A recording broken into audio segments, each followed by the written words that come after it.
अस्सलाम वालेकुम class. Last time हमने आपको याद है डिस्कशन की थी बॉन्ड्स के ऊपर और इंस्टॉलमेंट नोट्स हम आज डिस्कस करेंगे।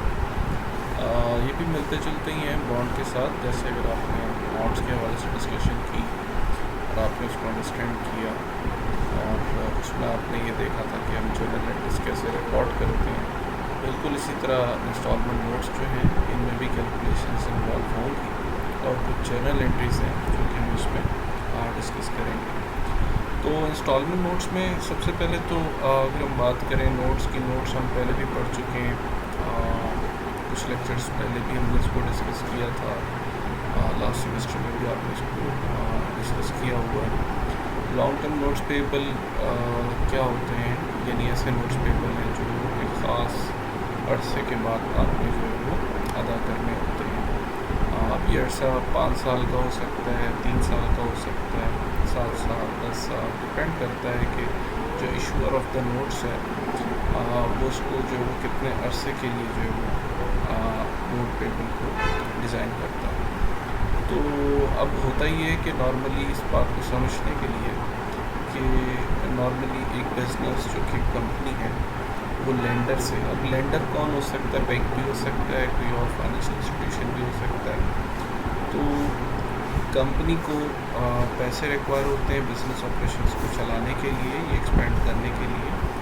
तो कंपनी लेंडर से पैसे रिक्वायर करती है, कैश रिक्वायर करती है और बदले में उसको एक नोट जारी कर देती है। ये नोट एक साइंड डॉक्यूमेंट होता है जिसमें ये बात तयशुदा होती है कि कंपनी कितने अरसे बाद जो है वो वापस करेगी पैसा जो कर्ज के तौर पे ले रही है और इस पर कितने % इंटरेस्ट जो है वो कंपनी वापस करेगी। तो हम कहते हैं ये नोट पेबल हो गया। इसकी बहुत सारी टाइप्स हैं, हम जैसे ही आगे मूव करेंगे तो उसकी टाइप्स पर भी थोड़ी बहुत डिस्कशन कर लेंगे। तो कंपनी लेंडर से पैसे ले लेती है और उसको बदले में नोट पेबल जो नोट होता है वो इशू कर देती है। ये नोट पेबल कंपनी के लिए लायबिलिटी होती है और ज़ाहिर है कि अगर 1 साल से ज़्यादा अरसे के लिए टाइम पीरियड के लिए ये नोट जारी किया जाए तो ये लॉन्ग टर्म नोट बनते हैं। अब नोट पेबल पर जो पेमेंट का तरीक़ेकार होता है वो 2 तरह से होता है। या तो ये होता है कि कंपनी यकमुश्त एक ही दफ़ा जब नोट की टर्म एक्सपायर हो या मैच्योरिटी आ जाए उस वक्त यकमुश्त एक ही दफ़ा लमसम सारी पेमेंट कर दे विद इंटरेस्ट। एक तो ये तरीका है और दूसरा ये है कि जिस तरह बॉन्ड्स में हमने देखा था कि 7 साल जो है वो एक ख़ास अरसे बाद, यानी जो लॉन्गर पीरियड ऑफ टाइम है उसको हम जो है वो छोटे छोटे जो है वो टाइम पीरियड्स में डिवाइड कर लें, 6 माह का या 1 साल का, और उसके बाद जो है ना वक्तन फ़वक्तन पेमेंट्स रेगुलर बेसिस पे करते जाएं विद इंटरेस्ट। तो ये दोनों तरीके हैं। तो एक तो सिंगल पेमेंट का मैंने आपको बताया कि इकट्ठी पेमेंट आप एक महदूद जो अर्सा आपका डिसाइड हो, जैसे 5 साल है तो 5 साल के दौरान कोई पेमेंट आपने नहीं की, 5 साल के अख्ताम पे आप जो है वो पेमेंट भी कर रहे हैं और साथ इंटरेस्ट भी पे कर रहे हैं। इसी तरह से दूसरा ये है कि रेगुलर पेमेंट्स का है कि आप लेट से 5 साल का टाइम पीरियड है, उसके अंदर आप ऐसा कर लेते हैं कि हर साल बाद आपने प्रिंसिपल पेमेंट और इंटरेस्ट पे करते जाना है। तो 5 साल तक ज़ाहिर ये पेमेंट आपकी पूरी हो जाएगी। तो ये भी एक तरीका है, इस तरह भी आप कर सकते हैं। तो ये डिपेंड करता है कि नोट जो डिज़ाइन किया गया है इशूअर की तरफ से उसमें जो पेमेंट है, पेमेंट पॉलिसी है वो क्या है, और ज़ाहिर है कि लेंडर जो है उसको भी इत्तफाक करने से ज़रूरी होता है, क्योंकि वो इत्तफाक नहीं करेगा तो ये एग्रीमेंट नहीं होगा। तो अब इसमें एक जर्नल एंट्री है जो हम देखेंगे, और सिंपल जर्नल एंट्री की जब नोट इशू होता है तो हम क्या एंट्री करते हैं, और फिर हम देखेंगे कि जब इस पर हम इंटरेस्ट पे कर रहे होते हैं और प्रिंसिपल अमाउंट पे कर रहे होते हैं तो क्या एंट्री करते हैं। तो फॉर एग्जांपल 1 जनवरी 2015 के ऊपर Fog borrow $60,000 from a bank to purchase a company.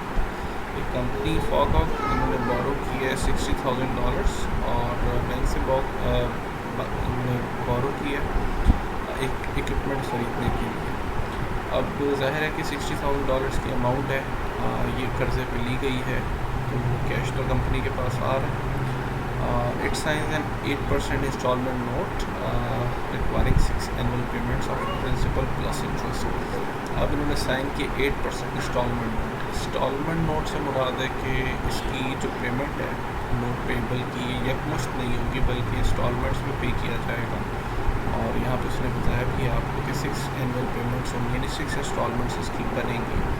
Principal plus interest इस तरह से पे किया जाएगा और ज़ाहिर है कि 6 ईयर्स के बाद आपकी सारी पेमेंट जो है वो आप पे कर चुके होंगे। तो अब जब नोट इशू किया जाएगा तो एंट्री क्या बनती है? ज़ाहिर है कंपनी या बिज़नेस अपनी बुक्स में एंट्री क्या करेगा? इस बिज़नेस ने बोरो किया तो कैश तो बिज़नेस में आ गया 60,000 से, तो 60,000 से कैश आप डेबिट कर देंगे। और ज़ाहिर है कि नोट साइन किया था और ये कंपनी के लिए या बिज़नेस के लिए नोट पेबल है, उसकी लायबिलिटी है। आपको पता है लायबिलिटी जब इंक्रीज़ होती है तो आप क्रेडिट करते हैं, तो लिहाजा नोट पेबल को आप 60,000 से क्रेडिट करेंगे, cash debit and note payable credit.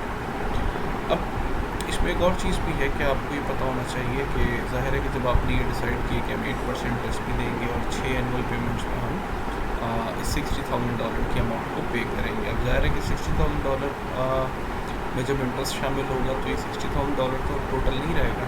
इसका मतलब कि 5 सालों के दौरान जो आप अमाउंट पे करेंगे ये 60,000 से कहीं ज़्यादा होगी। जब 5 साल का इख्तिताम होगा जब आप टोटल करेंगे तो आपने 60,000 से कहीं ज़्यादा अमाउंट पे करती होगी। तो अब इसको अगर हमने चेक करना है कि कितनी पेमेंट इसकी एनुअल बनती है और उस पर कितना इंटरेस्ट बनता है जो हर साल बाद आप पे करेंगे, तो इसके लिए ये है कि आपको एनुटी फैक्टर जो है उसको देखना होगा और आपको जो प्रेजेंट वैल्यू है यानी जो एनुअल पेमेंट की वैल्यू है उसको निकालना होगा। तो इसके लिए जैसे लास्ट टाइम मैंने बॉन्ड्स का बताया था आपको कि आप जो है वो एक टेबल से इसको देख सकते हैं वैल्यू को। तो आप एक प्रेजेंट वैल्यू का टेबल अगर आपके पास हो आप इसको गूगल से भी सर्च कर सकते हैं, एनुटी टेबल आपको मिल जाएगा। बहरहाल हम अभी एक एनुअल टेबल से इसको देख लेते हैं, इसकी टेबल वैल्यू क्या आ रही है और फिर हम देखेंगे कि 60,000 को हमने जो है वो जब 6 सालों पे डिवाइड करना है, 6 सालों के हिसाब से हमने इसको पेमेंट करनी है, तो किस तरह से हम इसकी एनुअल पेमेंट बनाएंगे।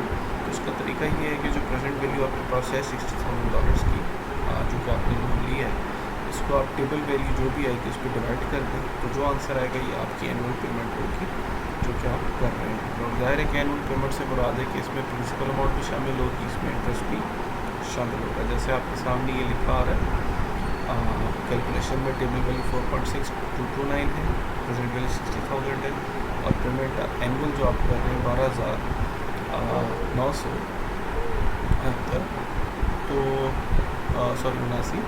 तो ये जो है बेसिकली 12,979 की जो पेमेंट है इसमें इंटरेस्ट और प्रिंसिपल दोनों शामिल है। तो बहरहाल हम प्रेजेंट इसका टेबल वैल्यू कैसे देखते हैं उसका थोड़ा सा जायज़ा ले लें। सबसे पहली चीज़ जो आपने याद रखनी वो ये है कि एक तो ये इंटरेस्ट देखें 8%, ठीक है, और पेमेंट जो टाइम है वो 6 एनुअल पेमेंट्स है, तो 6 ईयर्स और 8% टाइम और रेट इन दोनों को आपने टेबल में देखना होता है। तो टेबल हमारे पास मौजूद है, मैं टेबल पे डायरेक्ट जाता हूँ और आपको टेबल एक मिनट दिखा देता हूँ।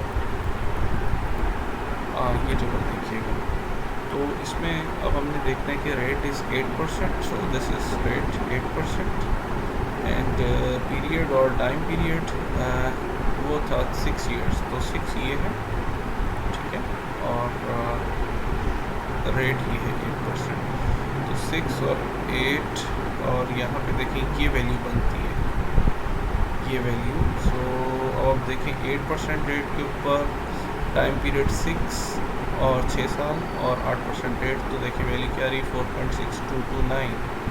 So this is our table value for 8% and 6 years annual payment के हिसाब से।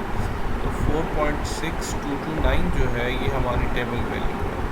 तो अगर हम इस टेबल वैल्यू को लिखते हैं और यहाँ पे 4.6229 आपने देखा हमने लिखा, अब आपने 60,000 को इस पर डिवाइड कर देना ताकि आपके पास जो है वो एनुअल पेमेंट आ जाए। तो आप इसको इस पर डिवाइड करेंगे 12,979 जो है ये आपके पास राउंड करके आंसर आएगा, क्योंकि वैसे अगर आप डिवाइड करेंगे 60,000 को 4.6229 के ऊपर 12,978.8 आएगा। तो आप इसको अगर राउंड कर लें तो ये आपके पास 12,979 बनेगा। सो अब हम इसको देखते हैं और इसका जो एक कैलकुलेशन देख लेते हैं। तो कैलकुलेशन अगर आप देखें, जो नोट इशू हुआ 31 दिसंबर 2015 के ऊपर, बिगनिंग बैलेंस इसका $60,000 था। अब ज़ाहिर है कि इस पर 8% आपने इंटरेस्ट देना है, तो एनुअल इंटरेस्ट कितना बनेगा, 60,000 मल्टीप्लाई बाई 8%, तो ये 4800 आ जाएगा। अब 4800 इसका मतलब आप एनुअल इंटरेस्ट पे कर रहे हैं, तो एनुअल पेमेंट टोटल कितनी आप पे कर रहे हैं, 12,979, ठीक है। ये हमने कैलकुलेट की थी 12,979। तो इसका मतलब है टोटल साल की जो पेमेंट जाएगी ये 12,979 जाएगी। इसको अब आपने इसका मतलब है कि ये जो पेमेंट होगी इसमें जो है वो आपका शामिल होगा इंटरेस्ट भी, ठीक है। तो इसका मतलब 12,979 में ये 4800 इंटरेस्ट ऑलरेडी शामिल होगा। तो फिर नोट पेबल की जो प्रिंसिपल अमाउंट है वो कितनी जा रही होगी, वो आप कितनी पे कर रहे होंगे। तो इसका मतलब है कि 12,979 में इंटरेस्ट और प्रिंसिपल दोनों होंगे। तो इंटरेस्ट हमने कैलकुलेट कर लिया 8%, ठीक है।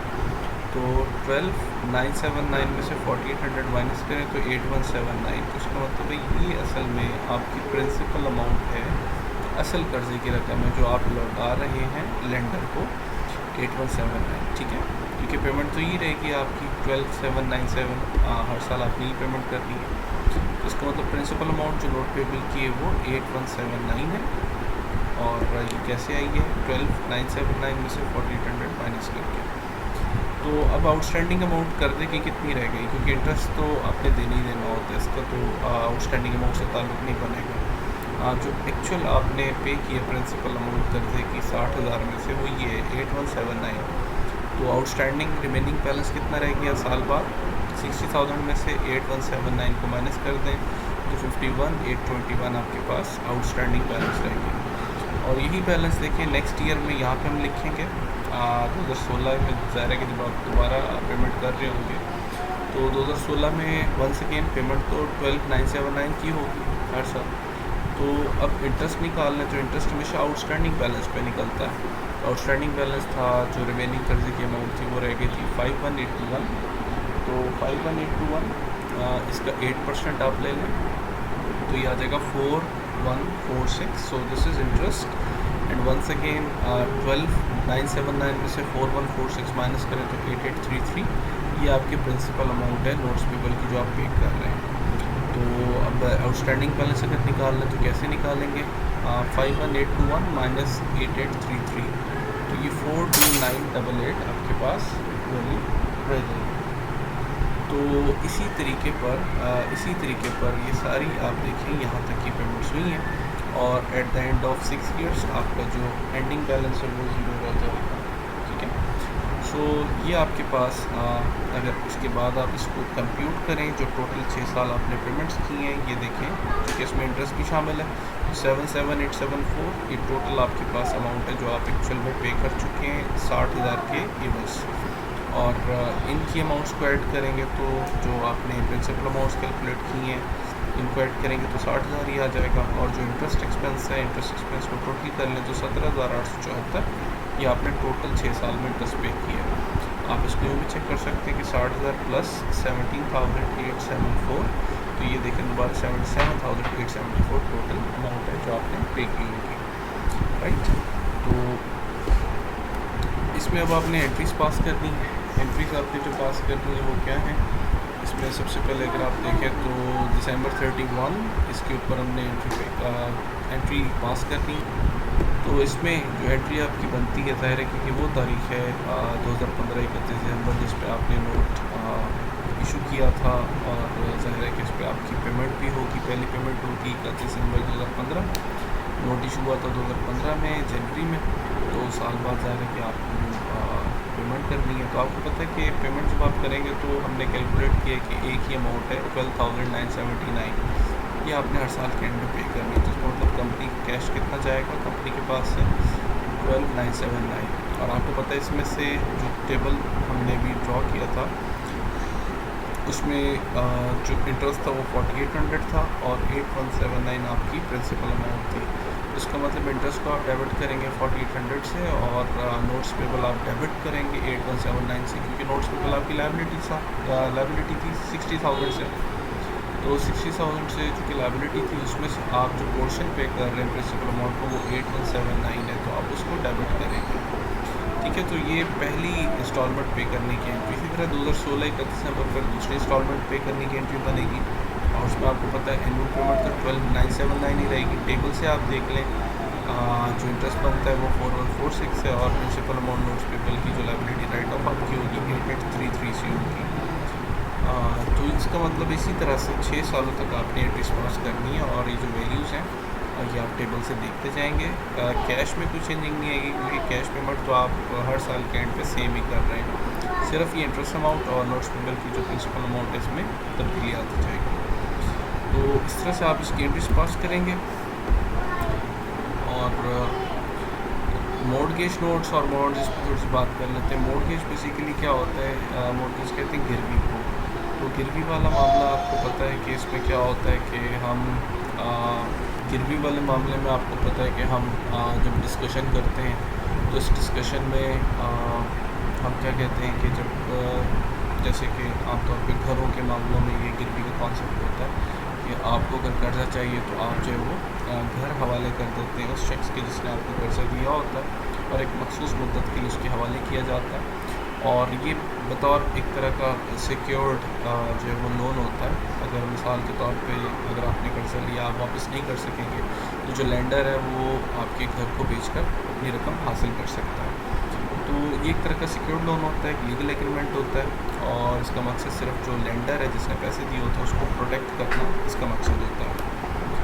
तो अब एक सवाल है, ये सवाल बेसिकली उसी तरह का जो भी हमने नोट्स पेबल के केस को देखा जिसमें हमने एक टेबल बनाया था, ये बिल्कुल सवाल उसी तरह का है। इसमें भी एक केस बताया जा रहा है कि 1000 कैश जो है वो बोरो किया कंपनी ने और 4 साल का एग्रीमेंट साइन हुआ है।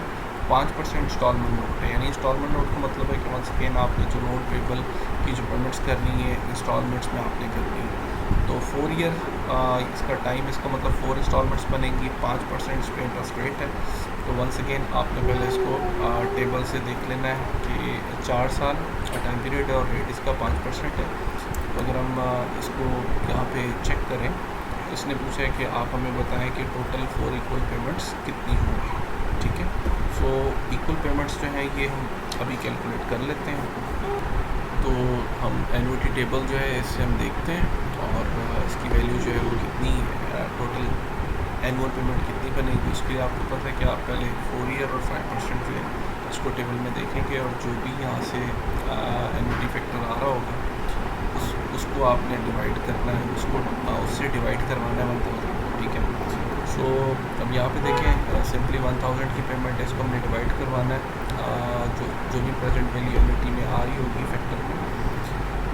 तो इसके लिए ज़ाहिर है कि हम टेबल देखेंगे। टेबल में देखें rate is 5% and time is 4 years. तो 4 यहाँ से देखेंगे इस तरह से और आप 5% यहाँ से देखेंगे। तो अगर आप ये देखें यहाँ पे तो ये बन रहा है 3.5460। तो इसका मतलब है कि 5% इंटरेस्ट के ऊपर 4 ईयर्स पर जो फैक्टर आपका बनेगा ये 3.5460 आ रहा है। तो इसका मतलब जो 1000 इसको आप डिवाइड करेंगे 3.5460 के ऊपर। तो अगर आप यहाँ पे देखें हम 1000 को डिवाइड करेंगे 3.5460 पर, तो जो पेमेंट है ये आपके पास जो एनुअल आएगी 282 की आएगी। इसका मतलब हर साल आपने 282 अमाउंट पे करनी है और जो 282 की अमाउंट है ज़ाहिर है कि इसमें इंटरेस्ट भी शामिल होगा। तो अब आपने जिस तरह टेबल लास्ट टाइम हमने डिस्कस किया, आपने बनाया था कि एनुअल पेमेंट ये होगी, इंटरेस्ट हम निकाल लेंगे। तो यहाँ पे अगर हम देखें इसका अमॉर्टाइजेशन टेबल, उसमें अगर आप नोट करें तो 1000 का बैलेंस है। ठीक है, और इसके ऊपर 5% लेंगे 50 आ जाएगा। टोटल पेमेंट 282 की है, 282 माइनस 50 तो 232 आप असल में नोट्स पेबल की प्रिंसिपल वापस कर रहे होंगे।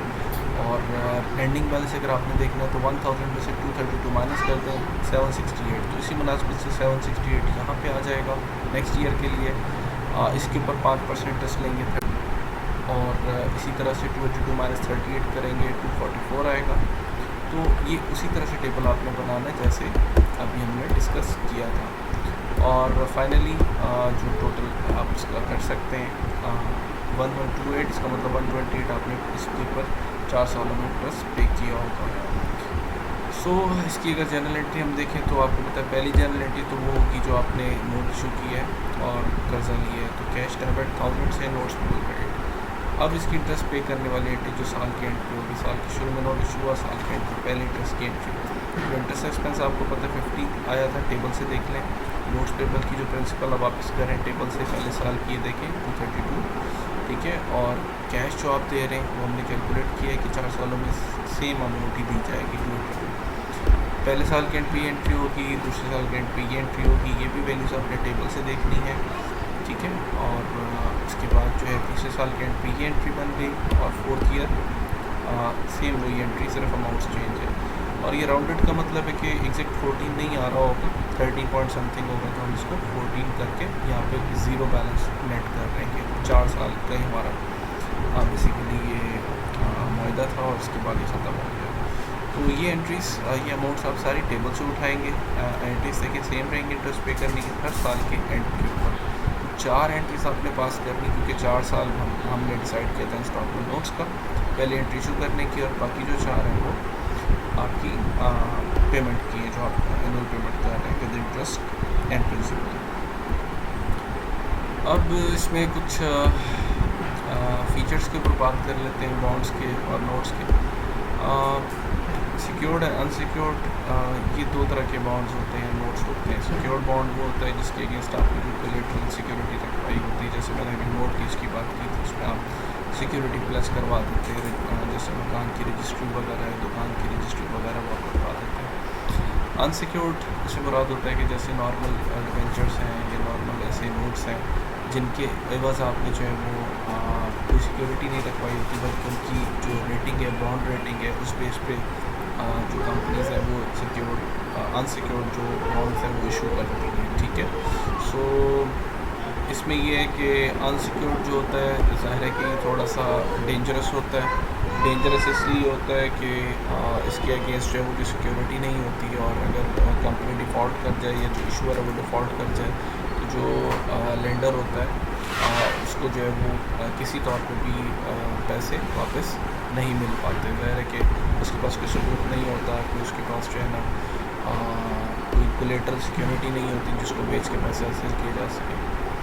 तो इसी तरह से टर्म एंड सीरियल होते हैं। टर्म में ये होता है कि एक मखसूस टर्म के लिए आपको पता है कि एक टर्म के बाद जो मैच्योरिटी होती है, जैसे हमने डिस्कस किया था कि 5 साल के लिए बॉन्ड इशू किया है या 5 साल के लिए नोट इशू की है, 5 साल के लिए नोट इशू किया तो 5 साल बाद जो है ये आपको वापस करना होगा। इसे हम कहते हैं टर्म बॉन्ड है या टर्म नोट है, ठीक है। एंड सीरियल जो बॉन्ड्स होते हैं, सीरियल नोट्स होते हैं, उससे मुराद होता है कि मुख्तलिफ डेट्स के ऊपर जो है वो मुख्तलिफ बॉन्ड्स जो हैं वो आपने पे करने होते हैं।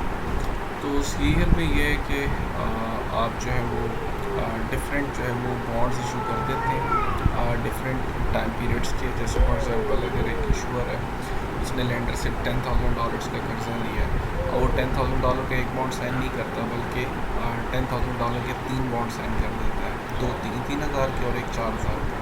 तो टोटल अमाउंट तो $10,000 ही बनती है। लेकिन इसमें ये होता है कि एक जो नोट है या एक जो बॉन्ड है वो लेट से कि 1 साल के बाद पेबल होगा, दूसरा जो है वो 2 साल के बाद पेबल होगा, तीसरा जो 3 साल के बाद पेबल होगा।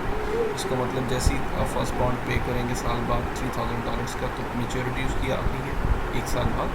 जिसका मतलब जो बाकी 2 बॉन्ड्स हैं $3,000 के और $4,000 की, उनकी मेच्योरिटी भी नहीं आई। एक की मेच्योरिटी 2 साल बाद और एक की 3 साल बाद है, उसे हम कहते हैं सीरियल बॉन्ड्स हैं, ठीक है। तो इसी तरह से जो रजिस्टर्ड और बेयर बॉन्ड्स या नोट्स होते हैं, इनमें क्या होता है कि रजिस्टर्ड में उस शख्स के नाम रजिस्टर्ड होता है, उसके एड्रेस के ऊपर एक बॉन्ड या नोट्स जो है वो रजिस्टर्ड होते हैं। और बेरर भी होता है कि ओपन बॉन्ड्स होते हैं, यानी जो भी होल्डर होगा जिसके पास भी ये बॉन्ड या नोट होगा वो इसका जो है राइटफुल ओनर होगा। तो रजिस्टर्ड में ये होता है कि जिसके नाम पर इशू है सिर्फ वही जो है इसका राइटफुल ओनर होता है। और अगर वो सेल करता है इसको, अगर वो सेल करता है इसको, तो जाहिर है कि ये जो है उसे बताना पड़ेगा कंपनी या इशूअर को कि भी मैंने बॉन्ड आप सेल कर दी किसी और पार्टी के, तो आप इसके नाम ट्रांसफ़र कर दें।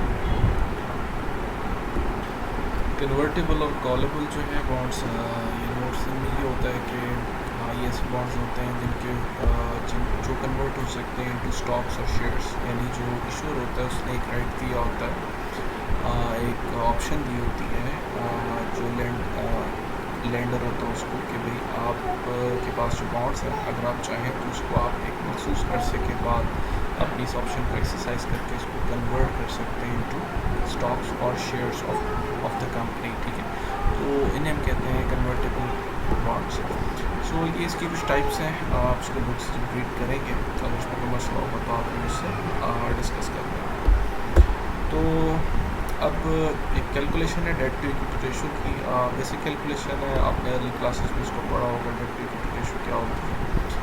ये बेसिकली लायबिलिटीज़, कंपनी की जो लायबिलिटीज़ होती है उसको हम और कंपनी का जो डेट होता है इसको हम देख रहे होते हैं, यानी कंपनी की जो इक्विटी है और जिसे हम इंटरनल लायबिलिटी कहते हैं, और कंपनी का जो डेट है जो एक्सटर्नल लायबिलिटी है, इनकी बेसिकली रेशो है। तो एक्सटर्नल लायबिलिटी ऊपर रखते हैं न्यूमरेटर में और डिनोमिनेटर में आप रखेंगे इक्विटी को। सो इसकी जो रेशो है इसको हम अगर कैलकुलेट करें तो कैसे करेंगे, ये आपके सामने है, debt to equity ratio total liabilities divided by total equity. So these total liabilities indicate external liabilities और डेट, और टोटल इक्विटी यानी जो स्टॉक होल्डर्स इक्विटी होती है, शेयर होल्डर्स इक्विटी की, वो आप नीचे रखेंगे। और ये बेसिकली मैयर आपको बताता है कि ये मैयर आपको बताता है कि कंपनी जो है उसने कितना डेट लिया हुआ है अपनी इक्विटी के अगेंस्ट, यानी कंपनी की जो टोटल स्टॉक इक्विटी है उसके अगेंस्ट आपने कितना डेट लिया हुआ। तो total liabilities divided by total equity, तो उसका मतलब ये आया कि कितना डेट कितनी इक्विटी के अगेंस्ट लिया गया है। तो ये जितना आंसर ज़्यादा होगा इसका मतलब है कि उतना ही ज़्यादा कंपनी ने डेट लिया हुआ है अपनी इक्विटी के अगेंस्ट, और उतनी ज़्यादा जो पोटेंशियल रिस्क है कंपनी के ऊपर, जो फाइनेंशियल लेवरेज है उतनी ज़्यादा होगा कंपनी का। और फाइनेंशियल लेवरेज जहाँ पे फ़ायदा देता है कि आपके पास चांस होता है कि बिज़नेस को आप एक्सपेंड कर लें, वहीं पे जो है पोटेंशियल बैंक्रप्सी का चांस भी मौजूद रहता है। तो अब जैसे यहाँ पे एक सैम्पल डेटा है, उसमें आप देखें कि एक कंपनी है और उसमें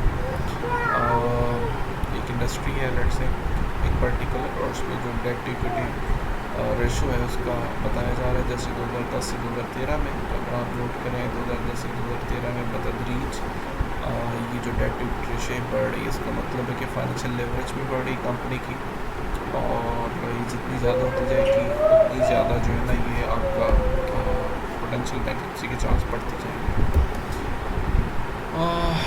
तो अब ये बेसिकली अपेंडिक्स है, present values of bond notes, present value जैसे कि हम कैलकुलेट करते आ रहे हैं टेबल को देखते हुए।